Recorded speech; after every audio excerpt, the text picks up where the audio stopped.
ونستعينه ونستغفره ونعوذ بالله من شرور أنفسنا ومن سيئات أعمالنا من يهده الله فلا مضل له ومن يضلله فلا هادي له ونشهد أن لا إله إلا الله وحده لا شريك له وأشهد أن محمدا عبده ورسوله أما بعد أعوذ بالله السميع العليم من الشيطان الرجيم بسم الله الرحمن الرحيم يا أيها الذين آمنوا اتقوا الله حق تقاته ولا تموتن إلا وأنتم مسلمون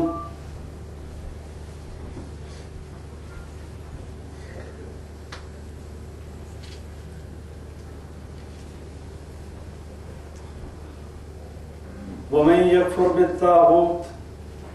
ويؤمن بالله فقد استمسك بالعروة الوثقى لا انفصام لها جس نے طاغوت کا انکار کر دیا اور ایک اللہ پر ایمان لے آیا، اس نے ایک ایسے مضبوط کڑے کو تھام دیا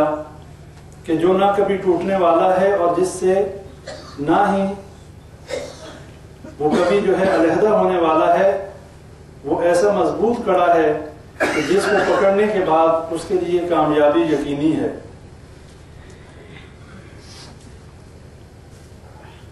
جیسا کہ پچھلے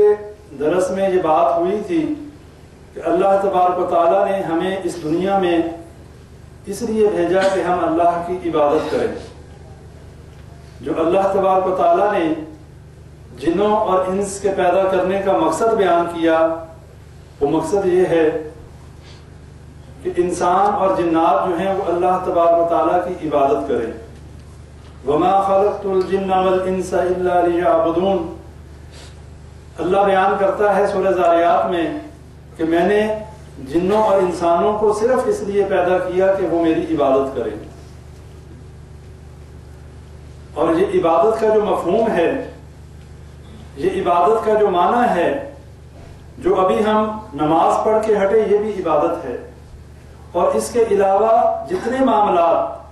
جس چیز کا اللہ نے حکم کر دیا اور جس چیز سے منع کر دیا، یہ تمام کی تمام عبادات میں شامل ہے۔ اگر ہم اپنی زندگی اللہ کے حکموں کے مطابق گزارتے ہیں اور اللہ کی حرام کردہ اور اللہ کی منع کردہ چیزوں سے اپنے آپ کو بچاتے ہیں، تو یہ تمام کی تمام عبادت کے زمرے میں آتا ہے۔ اور اس کے ساتھ ساتھ عبادت کا مفہوم اس لحاظ سے بھی سمجھنا ضروری ہے کہ اللہ کی عبادت جو شخص کرتا ہے وہ غیر اللہ کی عبادت نہیں کرتا، اللہ کے علاوہ کسی اور کو معبود نہیں مانتا۔ توحید کا جو پہلا سبق ہے، توحید کے حوالے سے ہم انشاءاللہ کافی تفصیل میں جو ہے اس کے تمام اقسام اور تمام معاملات جو ہیں توحید کی سمجھنے کے لیے انشاءاللہ ہم شروع کریں گے سلسلہ۔ اور آج جو بات ہم سمجھیں گے وہ یہ ہے کہ توحید کی اقسام کیا ہیں، اور ہم جو عبادت کر رہے ہیں، ہم جو اللہ کے آگے سجدے کر رہے ہیں، کیا یہ کر لینا کافی ہے؟ اس سے ہماری توحید جو ہے وہ خالص ہو جاتی ہے، یا اس کے علاوہ اللہ تعالیٰ ہم سے کچھ اور بھی مطالبہ کرتا ہے؟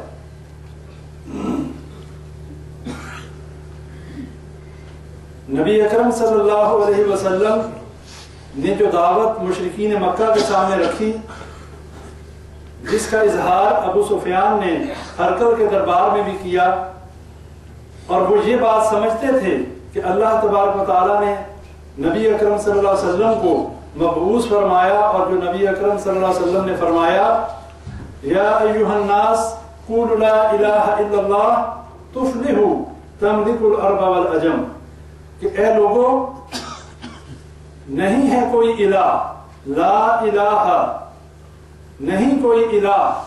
الا اللہ مگر اللہ۔ الہ کے معنی ہے کہ جس کی عبادت کی جائے، معبود کے معنی میں بھی آتا ہے، اور جس کسی کی بھی عبادت اللہ کے علاوہ کی جائے وہ طاغوت ہے وہ غیر اللہ ہے، اور سب سے پہلے انکار ہے تمام باطل الہوں کا، سب سے پہلے نفی ہے، انکار ہے لا الہ کہ کوئی الہ نہیں الا اللہ مگر اللہ، سب سے پہلے انکار ہے، اس کے بعد اقرار ہے اللہ کی وحدانیت کا، اللہ کی معبودیت کا اور اللہ کے الہ ہونے کا۔ یہی سبق نبی اکرم صلی اللہ علیہ وسلم نے مشرکین مکہ کو دیا، اور ابو سفیان نے ہرقل کے دربار میں یہی بات کہی کہ اس نبی اکرم صلی اللہ علیہ وسلم کی دعوت یہ دعوت ہے، اور انہیں اس کا مفہوم سمجھ میں آ گیا، اسی لیے انہوں نے بغاوت کی، انہوں نے انکار کیا، انہوں نے اقرار نہیں کیا۔ کیوں؟ اگر ہم جیسے مسلمانوں کا حال ہوتا، اگر ہم جیسے مسلمانوں کی بات ہوتی جن کو نہ عربی کا پتہ ہے، نہ جن کو دین کا پتہ ہے، نہ جن کو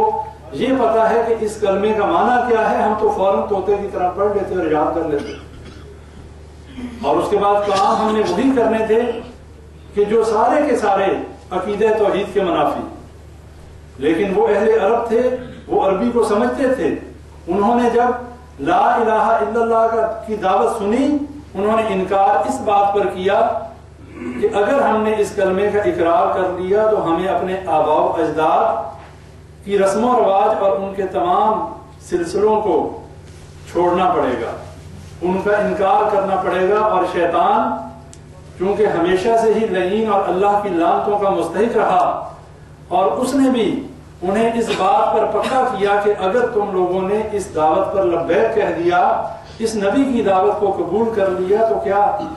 ساری دنیا کہے گی تمہارے باپ دادا جاہل تھے، انہیں علم ہی نہیں تھا، انہیں جو وہ کرتے رہے وہ سب گمراہی تھی؟ یہ وہ انا تھی، یہ وہ سوچ تھی جس وجہ سے مشرکین مکہ نے نبی اکرم صلی اللہ علیہ وسلم کی دعوت کا انکار کیا۔ اور جن کو اللہ تعالیٰ نے توفیق دی، جن کی قسمت میں اللہ نے ہدایت لکھی تھی، جب انہوں نے لبیک کہا، اللہ تعالیٰ نے ان کی زندگیوں میں ان کو جنتوں کی بشارت دے دی، ان کو سرٹیفکیٹ ایشو کر دیے رضی اللہ عنہ و رضوا عنہ کے، کہ اللہ تم سے راضی ہو گیا اور تم اللہ سے راضی ہو گئے۔ کیوں؟ عمل تو کوئی نہیں کیا تھا ابھی، نہ جہاد کیا، نہ نماز پڑھی۔ مکی دور میں مکہ میں 13 سال کی تبلیغ میں نہ نماز فرض تھی، نہ جہاد فرض تھا، نہ زکوٰۃ تھی، نہ حج تھا، تو پھر یہ کون سی ایسی دعوت تھی کہ جس کے صرف لا الہ الا اللہ کا اقرار کرتے ہی وہ جنتی ہو گئے؟ اس لیے کہ سچے دل سے اس کلمے کا اقرار کر لینے کے بعد، اللہ ہی کو اپنا رب مان لینے کے بعد، جب انسان اس کلمے پر ڈٹ جاتا ہے، دل سے اس پہ یقین کر لیتا ہے، اس کے بعد اللہ تعالیٰ اس پر جنت کو واجب کر دیتا ہے۔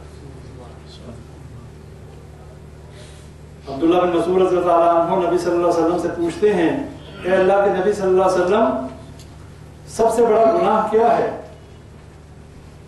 اکبر الکبائر یعنی کہ سب سے بڑا گناہ کیا ہے؟ نبی صلی اللہ علیہ وسلم نے فرمایا، یہ کہ تو اللہ کے ساتھ کسی کو شریک ٹھہرائے۔ اور پوچھا کہ اس کے بعد؟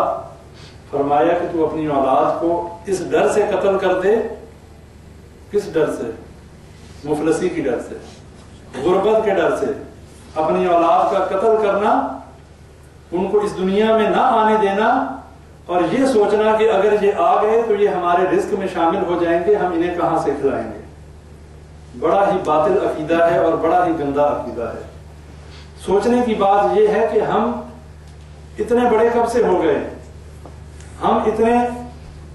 انڈیپینڈنٹ کب سے ہو گئے کہ ہم اپنے آپ کو، ہمارے ذہن میں کیا یہ سوچ ہے کہ ہم جو کما رہے ہیں، ہم جو محنت کر رہے ہیں تو ہمیں ملتا ہے؟